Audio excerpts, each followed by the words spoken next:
Em julho de 2026, Hollywood fez uma aposta de 250 milhões de dólares em um poema que ninguém sabe ao certo quem escreveu. Christopher Nolan, o mesmo diretor de Oppenheimer, pegou as câmeras de cinema gigantes, levou o elenco para uma ilha em Sicília, onde, segundo a lenda, um herói grego encalhou há mais de 3.000 anos, e filmou a história mais antiga de Volta para Casa de toda a literatura ocidental. No fim de semana de estreia, o filme abriu com 262 milhões de dólares, a maior estrela da carreira do diretor. E aqui tá a pergunta que o trailer não responde. Por que é que uma história de 3 milênios sobre um homem só tentando voltar pra casa ainda faz a humanidade inteira lotar cinema? O que a Odisseia tem que a gente nunca conseguiu esquecer? Bom, se prepara, pega uma pipoca, uma xícara de café, porque hoje a gente vai navegar essa história inteira. O mito, a história de verdade por trás dela e porque Hollywood, depois de 3.000 anos, ainda não largou esse osso.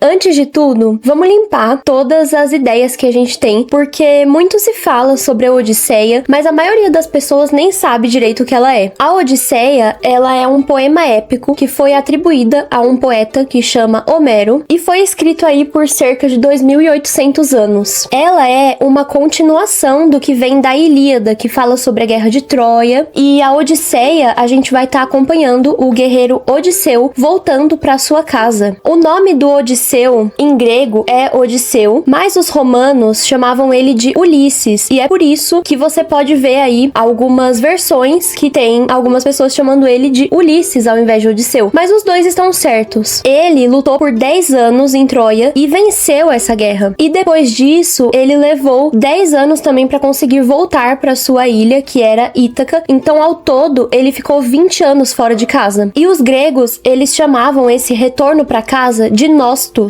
A Odisseia inteira é um conto de Nostos, e a partir dessa palavra se originou outra palavra que a gente usa muito hoje em dia, mas isso fica pro final do vídeo, então guarda essa informação aí. Ao todo, a Odisseia tem 24 cantos e milhares de versos. Inclusive, a palavra Odisseia, ela ficou sendo usada como sinônimo de uma aventura longa e cheia de perrengues. Por exemplo, aquela sua ida ao Detran pode ser uma verdadeira Odisseia, e é daqui que se originou essa palavra. Mas quem foi Homero? A verdade é super estranha, ninguém sabe. Talvez ele tenha existido por volta do século VIII antes de Cristo, talvez ele fosse cego, como conta a tradição, e tem até quem defenda que Homero não é uma pessoa só, mas o nome que ficou para gerações de poetas que decoravam e recitavam essas histórias em voz alta, muito antes de alguém escrevê-las. É que a Odisseia nasceu numa cultura oral. Lá naquela época não tinha livro, tinha o Aedo, que era os poetas cantores,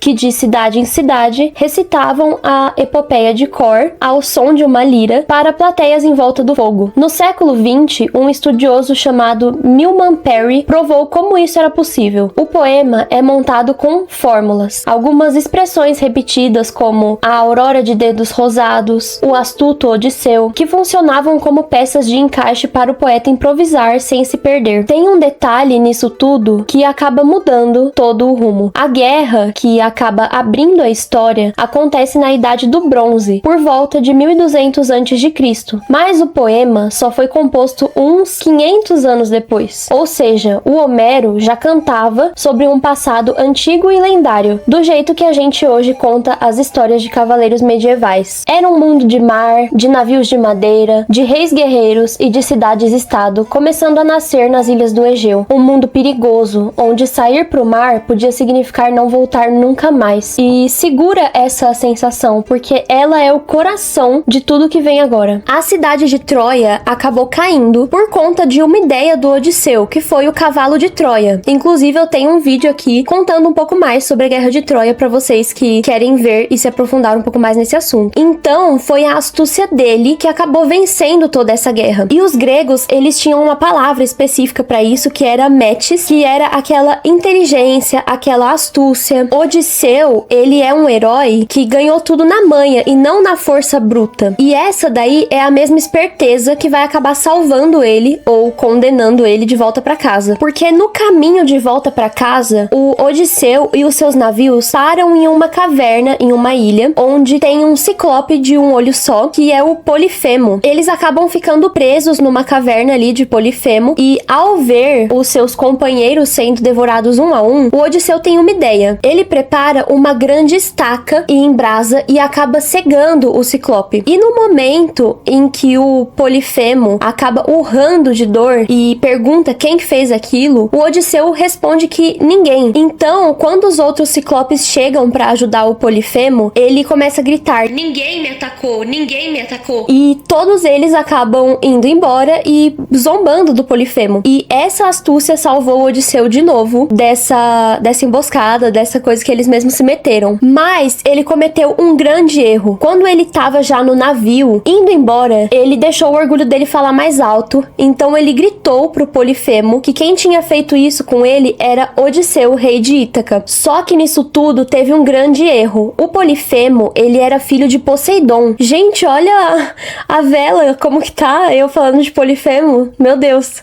Mas enfim, o Polifemo, ele era filho de Poseidon. E quando o Polifemo fica sabendo do nome verdadeiro de Odisseu, ele vai até o seu pai clamando por justiça e vingança. E Poseidon é o mar, né? Justamente o meio que o Odisseu tava usando pra voltar pra Ítaca. Então a partir daí é só caos que começa a acontecer. A partir daí é uma provação atrás da outra. Os lotófagos, cuja flor, a flor de lótus, fazia eles esquecerem a própria casa. O deus dos ventos, Éolo, que dá a Odisseu um saco com todos os ventos presos. E a tripulação, achando que era um tesouro, acaba abrindo no pior momento possível e joga o navio de volta pro caos, desviando eles da rota principal. A feiticeira Circe, que transforma metade dos seus homens em porcos e prende o herói Odisseu por um ano inteiro. E então acontece um momento mais sombrio. Para saber o caminho, o Odisseu precisa descer aos mundos dos mortos. Lá, entre as sombras, ele conversa com o adivinho Tiresias e com o fantasma de velhos companheiros de guerra. Ele volta do reino dos mortos ainda vivo, algo que quase nenhum herói faz. Depois disso vem as sereias, cujo canto arrasta marinheiros para a morte. Odisseu, ele tapa os ouvidos da tripulação com cera, mas ele pede para que amarrem ele no mastro, para que ele consiga ouvir esse canto e sobreviver para contar a história. Depois disso vem os monstros Scylla e Caríbdes, que é um redemoinho e uma fera de 6 cabeças, guardando um estreito onde ele tem que escolher quantos homens que ele vai perder. E vem o erro que sela tudo. Famintos, os seus marinheiros comem o gado sagrado do deus Sol, Hélios, e o castigo depois disso é total. Todos eles morrem e sobra só Odisseu sozinho. Depois disso, sozinho, ele acaba naufragando para a ilha de Calipso, que é uma deusa que estava presa ali naquela ilha. E ela mantém ele preso ali também por 7 anos, oferecendo o que qualquer um desejaria, que é a imortalidade, a vida eterna do lado de uma deusa. Mas o Odisseu, ele diz que não, ele prefere envelhecer e morrer, desde que seja do lado da esposa dele, lá na casa dele em Ítaca. E é nesse ponto que a Odisseia deixa de ser só sobre uma aventura e se torna muito mais profunda. Pro grego antigo, essa história não era ficção. Os deuses do Olimpo eram reais e eles não ficam assistindo de longe. Eles entram na trama o tempo todo. De um lado, Poseidon, o mar furioso, querendo afogar o herói. Do outro, a deusa Atena, a inteligência, a estratégia, protegendo Odisseu porque reconhece nele a própria astúcia. E existe uma lei sagrada que atravessa o poema inteiro, a Xênia, que significa hospitalidade. Receber bem o estrangeiro, o viajante, o desconhecido que bate à sua porta, era um dever protegido pelo próprio Zeus. Quebrar essa regra era ofender os deuses. E repara só, o ciclope, Polifemo, ele viola a Xênia, comendo os seus, entre aspas, hóspedes. E os homens que invadem a casa de Odisseu vão violar a Xênia, devorando os bens dele. Na Odisseia, quem trata mal o hóspede sempre paga. O mundo dos mortos, dos gregos, não é um lugar que tem julgamento moral. Ele é o Hades. Ele basicamente é um lugar cinzento onde as almas ficam vagando como se fossem sombras. E quando o Odisseu, ele encontra o fantasma do grande herói Aquiles, que é citado na Ilíada, ele fala pro Odisseu que ele preferia ser um pobre servo de um homem vivo do que o rei dos mortos. Então, para os gregos, nada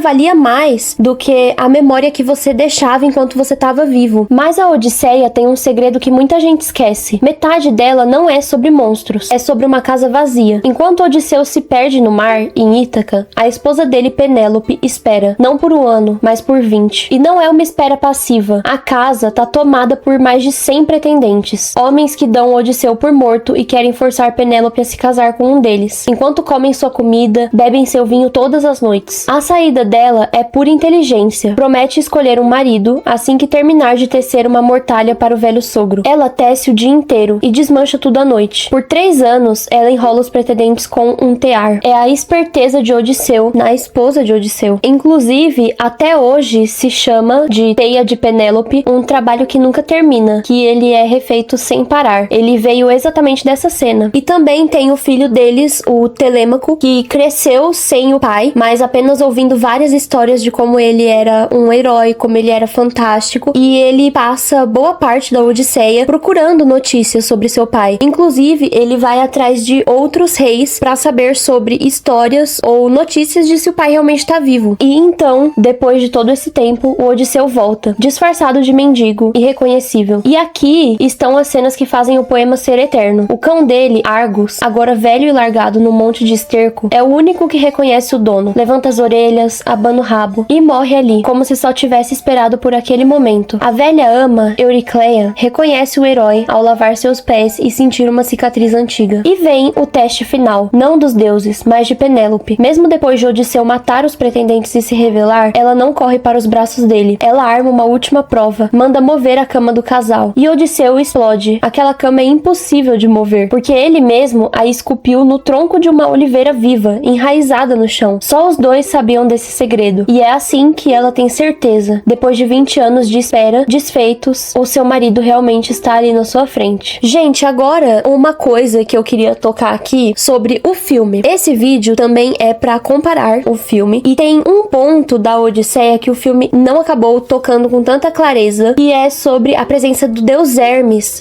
ajudando ali o Odisseu. O Odisseu, ele recebe a ajuda de Atena em todo o momento da Odisseia, e ele também recebe a ajuda do deus Hermes. Isso não foi citado tão claramente no filme, e é um ponto de atenção que a gente tem que ter aqui, principalmente num olhar um pouco mais crítico nessa questão. Mas enfim, vamos seguir o vídeo. E é aqui que a gente volta pra 2026. Christopher Nolan olhou pra essa história de 3.000 anos e decidiu filmá-la como ninguém nunca tinha ousado. A Odisseia é, segundo a produção, o primeiro longa da história rodado inteiramente com câmeras IMAX de 70mm, o formato de imagem mais nítido e gigantesco do cinema. E é dito que ele não montou os cenários no estúdio, ele foi atrás dos lugares de verdade. A Odisseia acabou criando um legado muito grande em várias obras que já representaram ela. Essa adaptação do filme do Christopher Nolan é a mais atual que a gente tem agora, mas a gente tem várias opções aí também, como a Eneida de Virgílio, que aconteceu em Roma, e entre outras adaptações aí que rondaram essa grande obra. Agora, lembra que eu falei pra vocês decorarem lá na frente aquela palavra nostos, que seria esse retorno? Então, os gregos, eles juntaram esse nostos, que seria a volta, com algos, que é a dor. E dessas duas palavras nasceu uma palavra que a gente conhece muito bem hoje em dia, que é a nostalgia. E ela significa literalmente a dor de querer voltar pra casa. E talvez seja por isso que a gente ainda lota o cinema por uma história de 3.000 anos. Porque no fundo, todo mundo é um pouco Odisseu, tentando voltar pra algum lugar, pra alguém, pra um tempo. A Odisseia sobreviveu ao bronze, ao Império Romano, à imprensa e ao streaming, porque ela não fala de monstros, ela fala da coisa mais humana que existe, a vontade de chegar em casa. Bom, e se essa Odisseia, se essa história toda pegou um pouco de você, te fez gostar mais ainda, te fez conhecer um pouco mais da história, já curte esse vídeo, comenta, compartilha, me fala aqui, qual é a sua parte favorita da Odisseia? É a parte do Ciclope? A parte das sereias? A parte de Circe? Eu confesso pra vocês que eu acho que a minha parte favorita é a parte de Circe. Apesar de tudo, eu gosto muito da Circe, depois vou fazer um vídeo aqui sobre ela. Mas enfim,